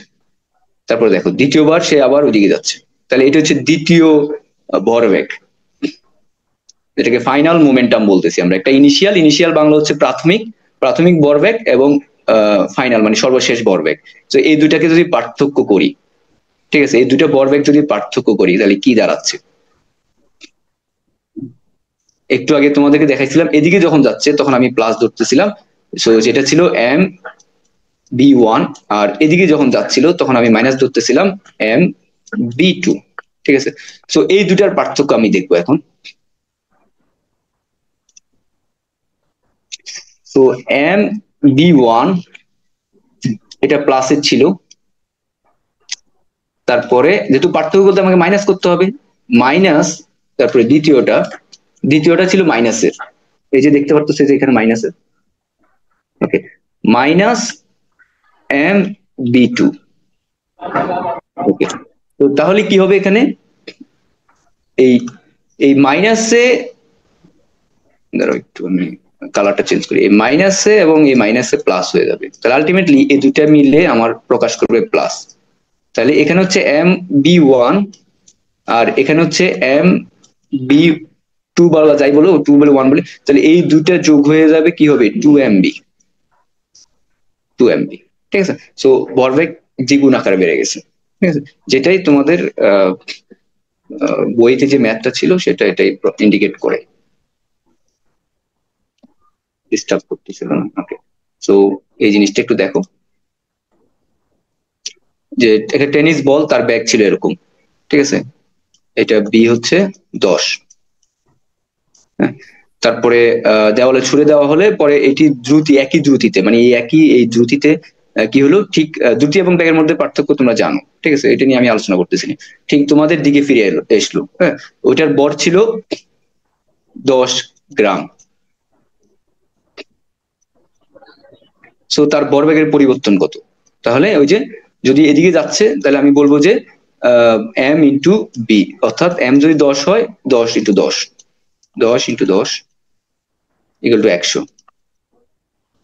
ঠিক আছে, এটা প্লাসের, আবার যখন এদিকে আসতেছে সেটা মাইনাসের 100 হবে, একই জিনিস, একই ব্যাগ একই জিনিস, তাহলে মাইনাসের 100, তাহলে প্লাসের 100 মাইনাসের 100, এই প্লাসের 100 তারপর মাইনাস আবার মাইনাসের 100, কারণ এই দুটাকে আমি কি করতেছি, পার্থক্য করতেছি, তাহলে টোটাল কি হবে প্লাসের 200 ভরবেগ হবে, অর্থাৎ একটা b1 m1 b1, এটা m1 b1, সো দুইটা m1 b1 যোগ হয়ে যাবে কি 2m b, এই যে জিনিসটা হয়েছে। ঠিক আছে, তো আশা করি বুঝতে পারছো, যদি কোনো কোয়েশ্চেন থাকে করতে পারো। আমি একটা ম্যাথ ধরে করলাম আর কি, বা এখানে আবার সেটা তোমাদেরকে সিম্বল আকারও দেখানো আছে m এবং b, একই জিনিস, তুমি এখানে এই m এর জায়গায় কত m 10 না b 10, তাহলে m 10 b 10 ভ্যালু বসাও, 10 10 এ 100 ইন্টু 2 এর সাথে গুণ দিলেও 200 অ্যান্সার চলে আসবে। ওকে, কোন কোয়েশ্চেন আছে এটা নিয়ে?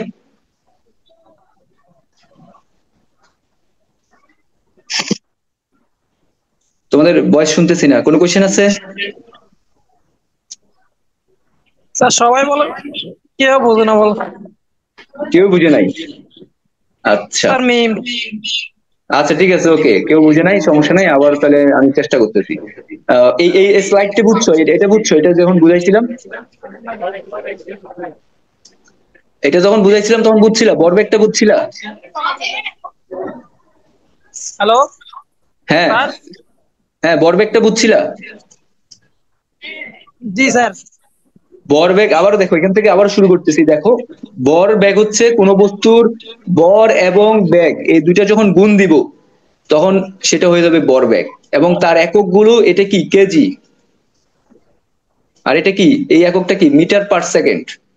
ব্যাগের একক মিটার পার সেকেন্ড, তাহলে ভরবেগের একক হবে কেজি মিটার পার সেকেন্ড, এই দুইটা গুণ হয়ে যা হবে সেটা হচ্ছে ভরবেগের একক, এই যে এখানে লিখে দেওয়া আছে। ঠিক আছে, এবং বস্তুর বর এম, তার একক কেজি, ব্যাগ হচ্ছে বি। সো এই এম এবং বি গুণ দিলে সেটাকে আমরা বলতে পারি বর ব্যাগ, আর বর ব্যাগকে আমরা পি দ্বারা প্রকাশ করি। একটু ক্লিয়ার? জি স্যার। ওকে, কারো যদি ক্লিয়ার না হয় তাহলে মারুফকে বলো, মারুফ আমার সাথে কথা বলবে, যেহেতু সবাই কথা বলতে পারতেছে না। আচ্ছা ঠিক আছে, তাহলে আমি এরপরে এই জিনিসটা আমি তাহলে পরে আসতেছি, এটা তাহলে যদি না বুঝে থাকো অসুবিধা নেই, এটা বুঝতে হবে এমন কোনো কথা না, এটা পরে আসতেছি। আচ্ছা আচ্ছা, এই ম্যাথটা আমি করতে নিছিলাম, এই ম্যাথটাই করতে নিছিলাম, তো এই ম্যাথ করার আগে আমি এখানে এখানে আমি একটু তোমাদেরকে দেখানোর চেষ্টা করতেছি ওইটার মেকানিজমটাই এখানে ঘটতেছে। হ্যাঁ, তো আমার মনে হয় তোমরা প্লাসে মাইনাসে গন্ডগোল করতেছো, আসলে ম্যাথের যে বেসিক জিনিসগুলো এগুলো তোমাদের কেন ক্লিয়ার হলো না এখনো পর্যন্ত? এগুলো ক্লিয়ার থাকলে এটা প্রশ্ন করার কথা না। এই যে দেখো এখানে সে ভরবেগ দিয়ে শুরু করছে, কারণ ভরবেগ কখন হবে? যখন কোনো বস্তুর মধ্যে ব্যাগ হবে, এই যে ব্যাগে যাচ্ছে না, এটা একটা স্পিডে বা ব্যাগে যাচ্ছে তো, এবং এটার একটা বর আছে, সো এটার এম আছে, এবং এটা একটা গতিতে যাচ্ছে মানে ব্যাগে যাচ্ছে, একটা বি আছে, সো তখন এটা অবশ্যই একটা ভরবেগ তৈরি হয়ে গেছে এখানে। সো এই ভরবেগটাকে প্রথম ভরবেগ বলতেছি, যেটাকে আমি বলতেছি যে আহ একই সাথে দুইটা চলে না, নাহলে সুবিধা হইতো, যেটাকে আমি বলছি পি ওয়ান, কারণ একটু আগে বলছি ভরবেগকে পি দ্বারা প্রকাশ করা হয়। তো পি ওয়ান মানে হচ্ছে এম ওয়ান বি ওয়ান, কারণ এইটার বর আছে এবং সেটা গতিতে চলতেছে, যে যে ব্যাগে চলতেছে সেটা বি, আর যেটা ওয়েট বা সরি যেটা তার বর সেটা হচ্ছে এম, এই দুইটা গুণ হয়ে গেলে প্রথম এম বি মানে প্রথম ভরবেগ। ঠিক আছে, এখন আবার এটা বুঝতে হবে, যেহেতু আমার ভিডিও প্লে করতে হচ্ছে, একই সাথে দুইটা থাকবে না। তো দেখো, তাহলে প্রথম ইনিশিয়াল মুভমেন্ট টার্ম বলতেছি, যেটাকে পি ওয়ান বলতেছি আমি, এই পি ওয়ান সমান হচ্ছে এম বি ওয়ান, এই যে তারপরে এটা এখানে চলে আসলো, আঘাত পাইলো, আঘাত পাওয়ার পরে সে আবার পুনরায় ব্যাক করবে। তো যখন সে ব্যাক করতেছে, দেখো যখন সে ব্যাক করতেছে অবশ্যই আরেকটা ব্যাগ নিয়ে সে ব্যাক করতেছে, এখান থেকে যখন সে এদিকে চলে যাচ্ছে অবশ্যই আরো একটা ব্যাগ তার তৈরি হচ্ছে, আর বস্তুর বর তো আগে যা ছিল তাই, তাহলে এম তো আছেই। সো দ্বিতীয় পি টু হচ্ছে, মানে দ্বিতীয়টা হচ্ছে পি টু হচ্ছে এম ভি, এই যে আবার এম আবার ভি। সো প্রথমটা হচ্ছে এম ওয়ান, যেটা আগে ছিল এম বি। ঠিক আছে, তো প্রথমটা এদিকে দেওয়ালের দিকে আসতেছিল, সো এই যেহেতু এদিকে আসতেছিল এটাকে আমি প্লাস ধরতেছি, আর যেহেতু এখন এটা বিপরীত দিকে যাচ্ছে, তাহলে এটাকে আমি মাইনাস ধরতেছি। একটু বুঝছো কিনা?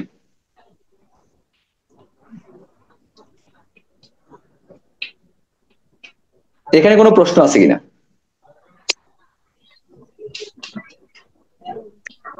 নাই স্যার। ওকে, ঠিক আছে, একটু দেখো ম্যাথমেটিক্যাল একটু সাউন্ড থাকতে হবে তোমাদেরকে, নাহলে তো ফিজিক্স এত সহজ না তো। এই প্লাস মাইনাস খুব বেসিক জিনিস, এগুলো একটু মাথায় থাকতে হবে। ঠিক আছে, আর ভরবেগ কি সেটা তো একটু আগে দেখা আসলাম, বললা যে কোনো সমস্যা নাই, তাহলে তো এখন এখানে কোনো সমস্যা থাকার কথা না। তো আশা করি বুঝতে পারছো। তারপর আরেকটা রিভিউ করতেছি। আহ দেখো বস্তু যখন এদিকে আসতেছিল, এই দেওয়ালে আসতেছিল, তখন তার ইনিশিয়াল যে প্রাথমিক যে ভরবেগ ছিল সেটা পি ওয়ান দ্বারা প্রকাশ করতেছে, তাহলে কি হবে এম বি। যেহেতু এদিকে আসতেছিল তাই এটাকে আমি প্লাস ধরতেছি, এই যে প্লাস। ঠিক আছে, তো যদি এদিকে যদি প্লাস ধরো, তো যখন আবার দেওয়াল থেকে বাড়ি খেয়ে বস্তুটা এদিকে চলে যাচ্ছে, তাহলে অবশ্যই আবার তাকে মাইনাস ধরবা, এটা মাইনাস, এবং এটা দ্বিতীয় ভরবেগ এই জন্য পি টু, এবং এটার অবশ্যই একটা ভর আছে তাই ভর, এবং এদিকে যখন যাচ্ছে অবশ্যই একটা ব্যাগে যাচ্ছে ওই বি। ঠিক আছে, তাহলে এই দুইটার পার্থক্যটা তোমাকে দেখতে হবে, এই দুইটার পার্থক্যকে বলা হয় ভরবেগের পরিবর্তন। তাহলে ভরবেগের পরিবর্তন কি? এটা থেকে পি ওয়ান থেকে পি টু মাইনাস করবা, P one minus P two. তাহলে পি ওয়ান কি ছিল? প্লাসের পি ওয়ান ছিল প্লাসের এম বি, আর এরপরে পি টু ছিল মাইনাসের এম বি। তারপরে অবশ্যই এই যে পার্থক্য যেহেতু করবা, এই যে পার্থক্য যেহেতু করবা, এই মাইনাসটা তো অবশ্যই দিতে হবে। তাহলে এটা হচ্ছে এম পি ওয়ান, এটা হচ্ছে পি টু। হ্যাঁ, তো এখানে প্লাসের এম বি আর এই মাইনাসে এবং এই মাইনাস, এই দুইটা মাইনাস মিলে, তোমরা কথা বলো না প্লিজ, এই দুইটা মাইনাসে মাইনাসে প্লাস হয়ে এটা প্লাস হয়ে গেছে, তাহলে আর কি থাকতেছে এম, এই যে বাকি যেটা থাকতেছে সেটা এখানে লিখে দিলাম। তাহলে আলটিমেটলি এই এম বি একটা, এম বি দুইটা, কটা এম বি হইব তাহলে?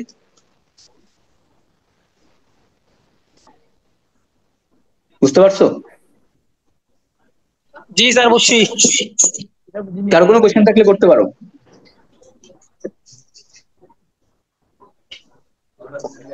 কারো কোনো কোয়েশ্চেন? হ্যাঁ, নাই স্যার। ওকে ঠিক আছে, আমি জিজ্ঞাসা করবো তো তোমাদেরকে, তখন কোশ্চেন থাকবে না থাকবে আমি দেখবো। ঠিক আছে, তো তাহলে আশা করি বুঝতে পারছো এই দুইটা এমবি, এই বরবেগ যখন একটা নিক্ষেপ করবে তখন এখানে দুইটা বরবেগ মানে বরবেগ দ্বিগুণ হয়ে যাবে। ঠিক আছে, অর্থাৎ দুইটা যোগ হয়ে দ্বিগুণ হয়ে যাবে। এই জিনিসটাই তোমাদের বইতে যে ম্যাথ ছিল, বইটা তোমরা খুলতে পারো, কত নম্বর পৃষ্ঠা আমি একটু দেখি দাঁড়াও।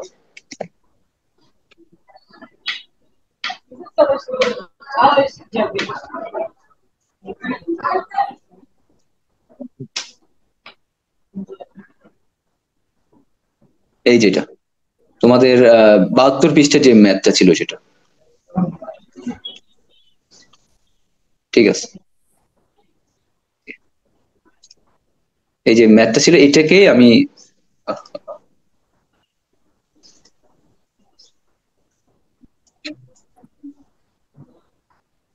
কোথায় ছিলাম, ও স্লাইডে।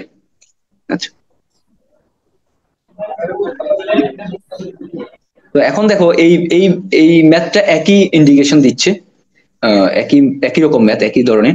তো এটা হচ্ছে ব্যাগ, একটা একটা বলকে বা টেনিস বলকে তুমি যখন দেওয়ালের দিকে, এই এটা হচ্ছে দেওয়াল, দেওয়ালের দিকে যখন তাকে এদিকে নিক্ষেপ করতেছো তখন তার ব্যাগ হবে এম এবং বি। আবার যখন এদিকে আবার সে নিক্ষেপ করে আবার এদিকে চলে যাবে, সে সরি নিক্ষেপ করার পরে এখানে আঘাত পেয়ে যখন তার বিপরীত দিকে চলে যাবে তখন হবে এম বি। তো এটাকে আমি বলতেছি এমটা হচ্ছে এই যে 100 গ্রাম, আর বিটা হচ্ছে 10। ঠিক আছে, তো এই দুইটা একটা প্লাসের একটা মাইনাসের, তাহলে এই দুটার পার্থক্য কি হবে, 2 MB, একটু আগে দেখা আসছে। এই জিনিসটাই এখানে বলে দেওয়া আছে। তো এখন তুমি যদি ভ্যালুটা বসাই দাও, তোমার বইতে ভ্যালু বসাইনি, এই যে এই এম এর মান হচ্ছে 10, এই যে সরি এম এর মান হচ্ছে 100 গ্রাম, এই এম হচ্ছে 100 গ্রাম, আর এই ব্যাগ হচ্ছে 10, তো এই ব্যাগের ভ্যালু হচ্ছে 10। তো এই দুটাকে গুণ দাও, গুণ দিলে কি হবে, 1000 হবে।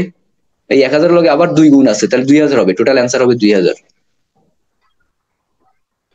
2000 একক হবে, এম এর একক হচ্ছে গ্রাম, এম এর একক হচ্ছে গ্রাম, আর ব্যাগের একক হবে metre per second. So okay, ম্যাথটা বুঝতে পারছো? ম্যাথটা বুঝতে পারছো? ওকে ঠিক আছে, থ্যাংক ইউ, আমরা সামনে আগাই।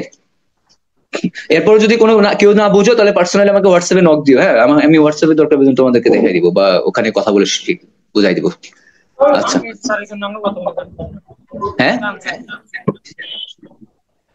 আচ্ছা, তারপর দেখো বরব্যাগের বাকি আমি একটু শেষ করতে হবে, যেহেতু আমার সপ্তাহে মাত্র 2টা ক্লাস, তো আমি শেষ করতে পারবো না, চাই অন্য স্যারদের একটু মনে কষ্ট নিয়েন না।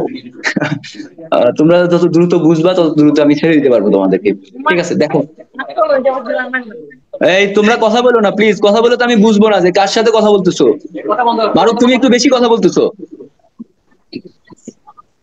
আমার সাথে কথা বলতে হবে, অন্য কোনো টিচারের সাথে এখানে কথা বলা যাবে না।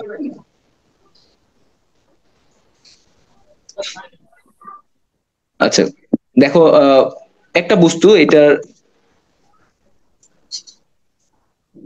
এই এই বস্তুটা, তার একটা ভর আছে এবং ব্যাগ আছে, একটা ভর এবং ব্যাগ নিয়ে সে যখন ছুটতেছে তখন এইখানে তার শেষ প্রান্তে, এটা আদি ইনিশিয়াল, যেটাকে আমরা ইনিশিয়াল ইংরেজি বলি, বাংলাতে বলি আদি, আদি ব্যাগ তোমরা সবাই চিনো। ঠিক আছে, আর ফাইনাল মানে শেষ। সো এই একটা বস্তু আদি বেগ নিয়ে, হ্যাঁ আদি বেগ নিয়ে ছুটে ছুটে সে শেষ বেগে আসলো, তাহলে এই আদি বেগকে ইউ দ্বারা প্রকাশ করো, এগুলো সবাই জানো, এবং শেষ বেগকে বি দ্বারা প্রকাশ, তাহলে তার বর বেগ হবে এম বি, এই বর বেগ হবে এম বি, আর এখানে বর বেগ হবে সরি এম ইউ আদি বেগ, অথবা এম বি যেটাই বলতে পারো, আর এটা হবে এম বি। সো এই দুটো বর বেগে এখান থেকে এখানে যাইতে তার যেটা লাগে সেটা হচ্ছে সময় টি। ঠিক আছে, তো মোটামুটি ক্লিয়ার, এখানে ভিউটা ক্লিয়ার, বুঝতে পারতেছো। এখান থেকে একটা বস্তু এখানে যাচ্ছে, এখানে ছিল ইনিশিয়ালি P1 ছিল, P1 হচ্ছে মানে ভরবেগ ছিল mu, আর এটা হচ্ছে P2 তার ভরবেগ, যেখানে ছিল mv, এবং মাঝখানে যেটা যে যেটুকু লাগছে সেটা হচ্ছে সময়। তো তাহলে এই ভরবেগের পরিবর্তন হবে এই mu থেকে, সরি আদি বেগ, শেষ বেগ থেকে আদি বেগ বাদ দিলে যেটা থাকে সেটাই। এই মিউট করো, কথা না বলে মিউট করো, প্রতিধ্বনি হচ্ছে। আচ্ছা, তাহলে এটা থেকে এটা পার্থক্য যেটা হবে সেটাই তো ভরবেগের পরিবর্তন, এটা না বোঝার কিছু নাই।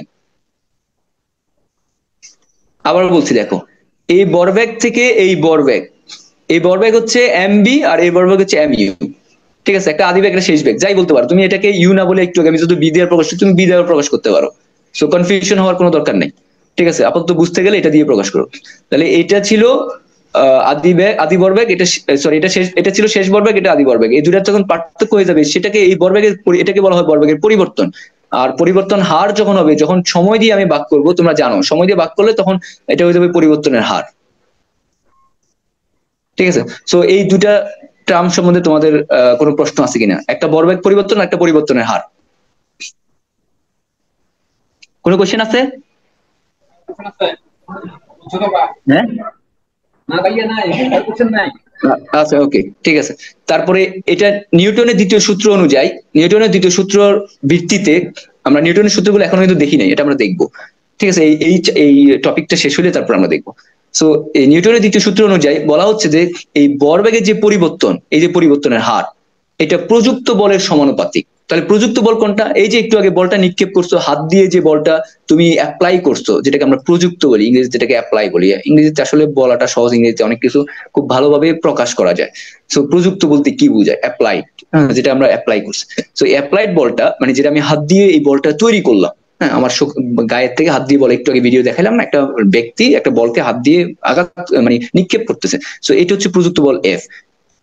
এই এফটা এই যে পরিবর্তনের হার, ভরবেগের পরিবর্তন হারের সমানুপাতিক। সমানুপাতিক মানে কি বলতো সবাই? সমানুপাতিক মানে কি?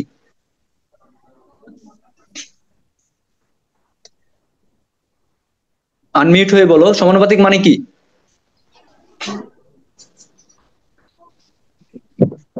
সমানুপাতিক, হ্যাঁ, সমানুপাতিক মানে কি? মারুফ বলো তো তুমি। রিফাত, তোমার মোবাইল আনমিউট করো আগে, এরপর একটা কথা বলে শোনা যাবে। না না, রিফাতে মোবাইল দিয়ে তারা কথা বলতেছে, রিফাতে মোবাইল দিয়ে কথা বলতেছে। এই তো আনমিউট করে নাই তো, এটা মিউট করা ছিল। রিফাত বলো। এই তো রিফাত বললে তো হবে না, আমি তো রিফাতকে কোশ্চেন করি না, স্যারকে কোশ্চেন করি না, আমি কোশ্চেন করছি স্টুডেন্টদেরকে।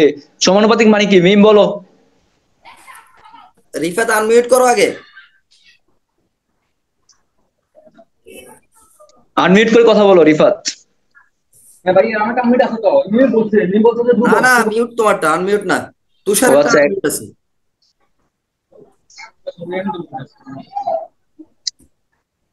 একটা তোমাদেরকে মোবাইল ছেলেদের দিকে, একটা মোবাইল মেয়েদের দিকে দিয়ে রাখলে তো হয়। তারা আনমিউট করে কথা বলে, তারা এইভাবে কথা বলে অভ্যস্ত না হলে, যে যুগ আসতেছে অনলাইনে উপরে অনেক ক্লাস করতে হবে। হ্যাঁ এবার বলো, সমানুপাতিক মানে কি? হ্যাঁ হ্যাঁ, একজন বলো, একজন বলো। আরে ধ্রুবক তো ঠিক আছে, এটা দিয়ে কি বুঝাই আমি? সমানুপাতিক মানে কি ধ্রুবক? কে বলছে তোমাকে এটা? স্যার সমানের হ্যাঁ, এই পাশ আর ওই পাশ দুইটাই সমান। সমানুপাতিক মানে দুইটা সমান, তাহলে ইকুয়াল সমান সমান মানে কি? আমাদের হেড স্যার আছেন, যা দেখছেন ম্যাথের অবস্থা ওদের। সমানুপাতিক মানে কি? একটা বাড়লে আরেকটা বাড়বে, এটা পরে আসছি না আমি। সমানুপাতিক মানে কি পরে আসছি না? ব্যস্তানুপাতিক, সমানুপাতিক, এগুলো বলে আসছি না আমি। এই তো তোমরা তো একজনের ঠিক মতো পড়াশোনা করতেছো না। মিম তুমি ভুলে গেছো?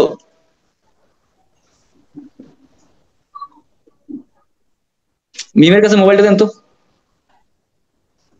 এত কষ্ট করে তো লাভ হইলো না, পড়াই এইসব পড়াই যদি তোমরা না পড়ো তাহলে তো কষ্ট করে লাভ নেই। মনে আছে তোমাদের যে সমানুপাতিক মানে আমি বলতে কি বুঝি? সমানুপাতিক মানে একটা বাড়লে আরেকটা বাড়বে, তাই না? টেম্পারেচার বাড়লে গরম বাড়বে, স্বাভাবিক। আর ব্যস্তানুপাতিক মানে হচ্ছে একটা বাড়লে আরেকটা কমবে।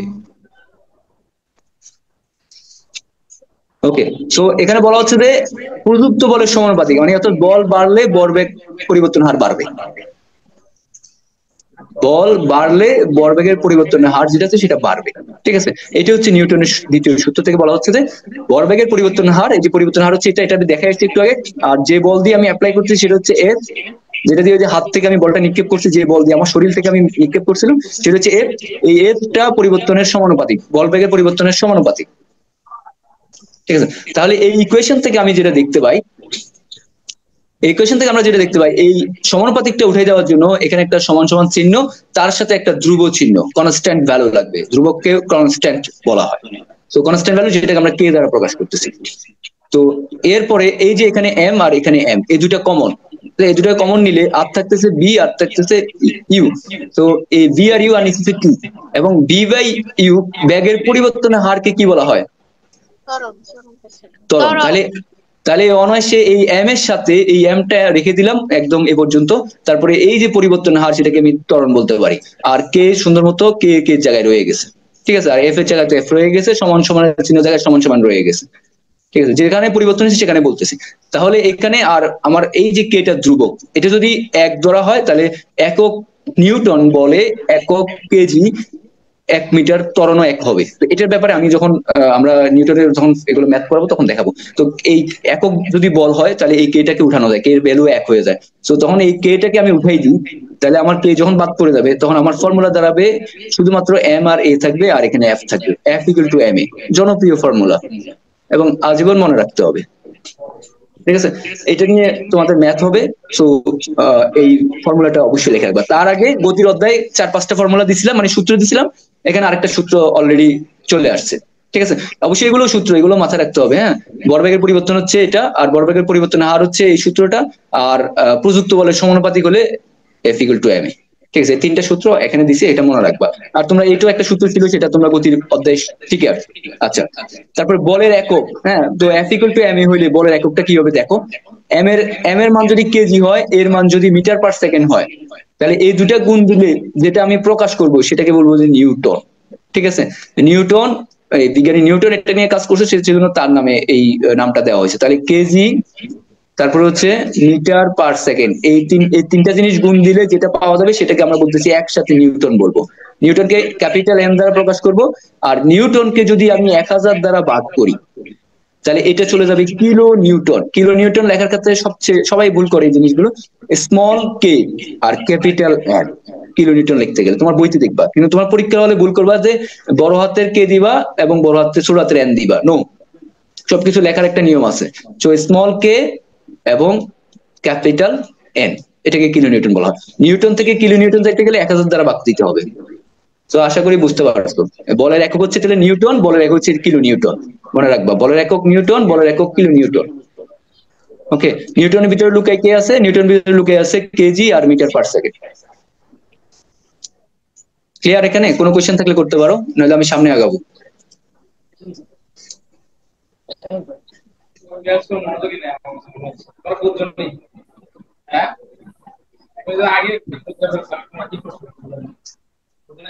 স্যার, হেড স্যার, কারো কি কোয়েশ্চেন আছে?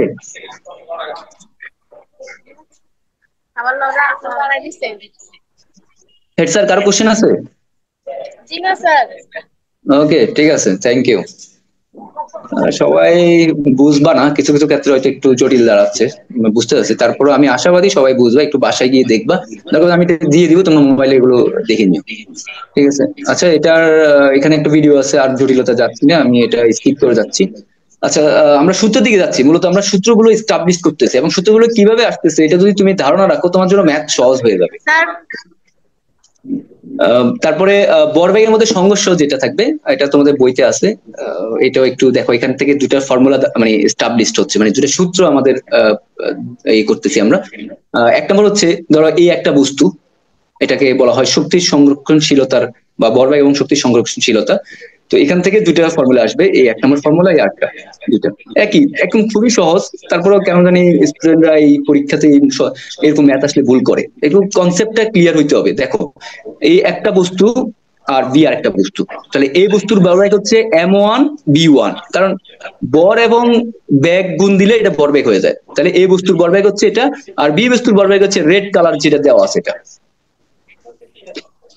তো তারা দুইজনই যেহেতু ব্যাগ আছে, এই যে এখানেও ব্যাগ আছে, তার মানে গতিশীল, তাই না? কোনো না কোনো জায়গায় গতিশীল চলতেছে, তো এদিকে চলতেছে, এই জন্য এদিকে চলতেছে।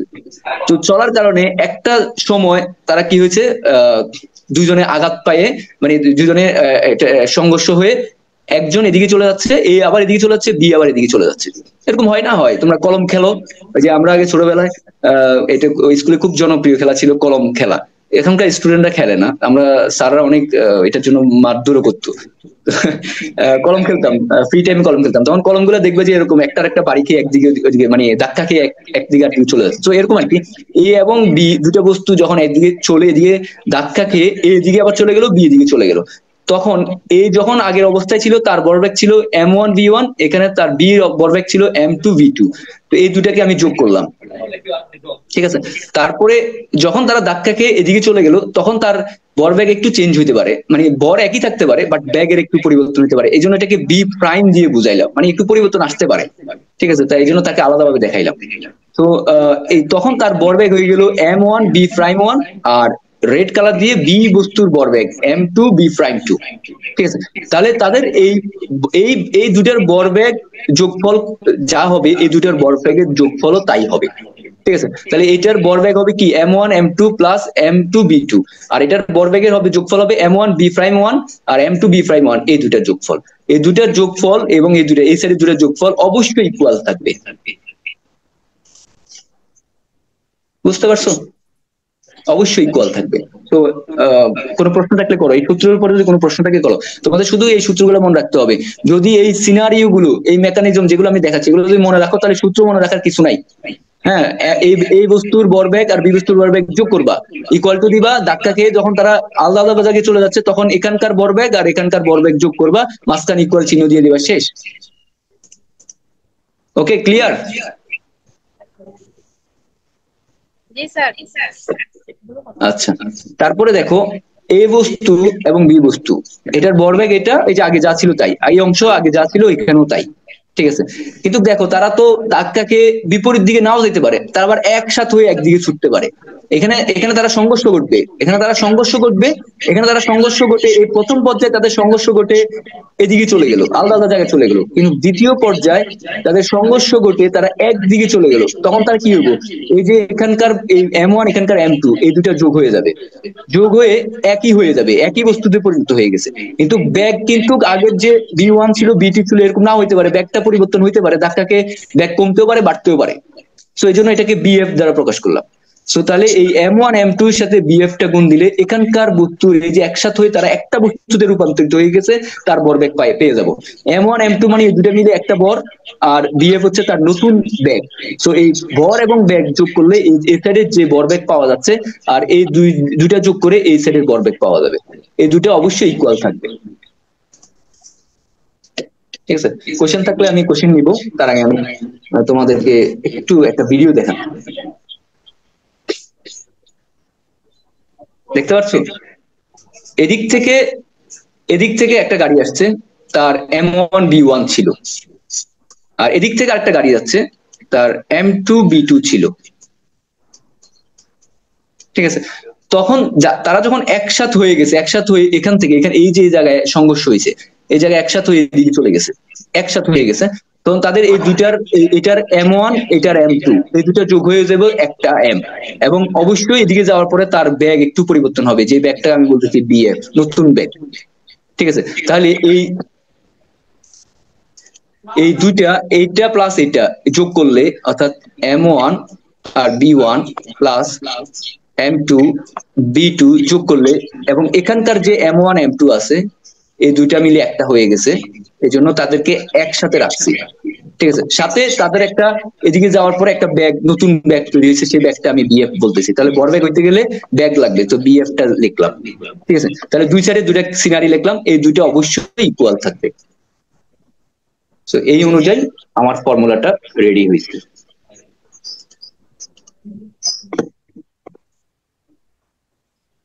কোনো কোয়েশ্চেন আছে? এই যে এই দুইটা ফর্মুলা, এই একটা এই আরেকটা। গুণে কোনো কোশ্চেন আছে তোমাদের? নো। আচ্ছা ঠিক আছে, অনেক টাইম হয়ে গেছে, এতক্ষণ তোমরা মনোযোগ দিবা। ঠিক আছে, ওকে।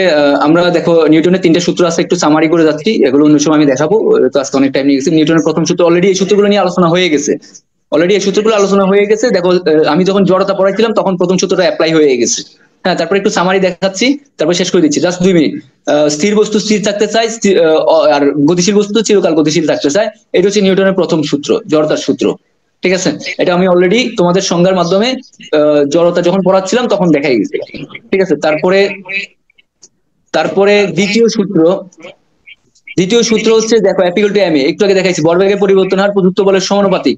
এই যে অ্যাপিকল টু এম এ, এটা দ্বিতীয় সূত্র। ঠিক আছে, তারপর 3 নম্বর সূত্র হচ্ছে, এটা দেখাই নেই, এটা একদম সিম্পল, এটা সব সময় আমাদের ব্যক্তি জীবনে অনেক সময় আমরা এটা উদাহরণ দিয়ে থাকি বিভিন্ন কারণে, যে তুমি যখন ইট মারলে পাটকেল খেতে হয়, যেরকম মানে একটা জায়গায় তুমি ঘুষি মারলে যত জোরে ঘুষি মারবা অত জোরে তুমি ব্যথা পাবা, অত অত প্রভাবে তোমার ব্যথা অনুভব হবে। ঠিক আছে, কারণ হচ্ছে তুমি যে পরিমাণ বল দিবা আর সেই পরিমাণ বল বিপরীত দিকে আসবে। ঠিক আছে, যে পরিমাণ তুমি বল অ্যাপ্লাই করবা, যে পরিমাণ বল তুমি ধরো এই একটা দেওয়াল, এটা একটা দেওয়াল, তুমি ঘুষি মারলা এই দেওয়ালে, এটা দেওয়াল, এই দেওয়ালে তুমি ঘুষি মারলা যে পরিমাণ বলে F1, ঠিক আছে, F1 বলে তুমি অ্যাপ্লাই করলে দিকে ঠিক সে পরিমাণ ব্যথা তুমি পাবা। তার মানে অবশ্যই ওইখান থেকে কেউ একজন প্রতিক্রিয়া দিয়ে, মানে কোন একটা অদৃশ্য বল, যে বলটা তুমি দেখতে পারতেছো না, সে বল তোমাকে প্রতিক্রিয়া দিচ্ছে। ঠিক আছে, তো এই F1 এবং F2 তারা কি হবে, সমান হবে, কিন্তু বিপরীত, এই জন্য মাইনাস। এই F1 এবং F2 মানে যত জোরে আঘাত করবা, যদি আস্তে টোকা দাও আস্তে ব্যথা পাবা, জোরে ঘুষি মারলে তুমি জোরে ব্যথা পাবা। তার মানে যত বলে আঘাত করবা অত বল তোমাকে ফিডব্যাক দিবে। ঠিক আছে, তো আমাদের মহাবিশ্বে প্রত্যেকটা বস্তু এরকম রিভেঞ্জ হয়। হ্যাঁ, যাকে আমি যদি কোনো মানুষকে কষ্ট দিই, ঠিক এই কষ্টটা কোনো ভাবে আল্লাহ আমাকে দিবে। সো এই ম্যাথমেটিক্যালির সাথে বা এগুলোর সাথে সম্পূর্ণ আমাদের যে ধর্ম, আমরা যে ইসলাম আল্লাহকে বিশ্বাস করি, সেগুলো একটা বহিঃপ্রকাশ, বিভিন্ন ভাবে তুমি যুগসূত্র মানে রিলেশন দেখাইতে পারবা। ঠিক আছে, তো এটা আসলে এই বলগুলো, এগুলো আল্লাহর প্রদত্ত, সবকিছু আল্লাহরই সৃষ্টি। এই যে অভিকর্ষ বল, মহাকর্ষ বল যা দেখাচ্ছি সবকিছু আল্লাহরই সৃষ্টি। ঠিক আছে, আমরা জাস্ট এগুলোকে ম্যাথমেটিক্যালি প্রকাশ করতেছি, এটাই হচ্ছে আমাদের এই ফিজিক্সের কাজ।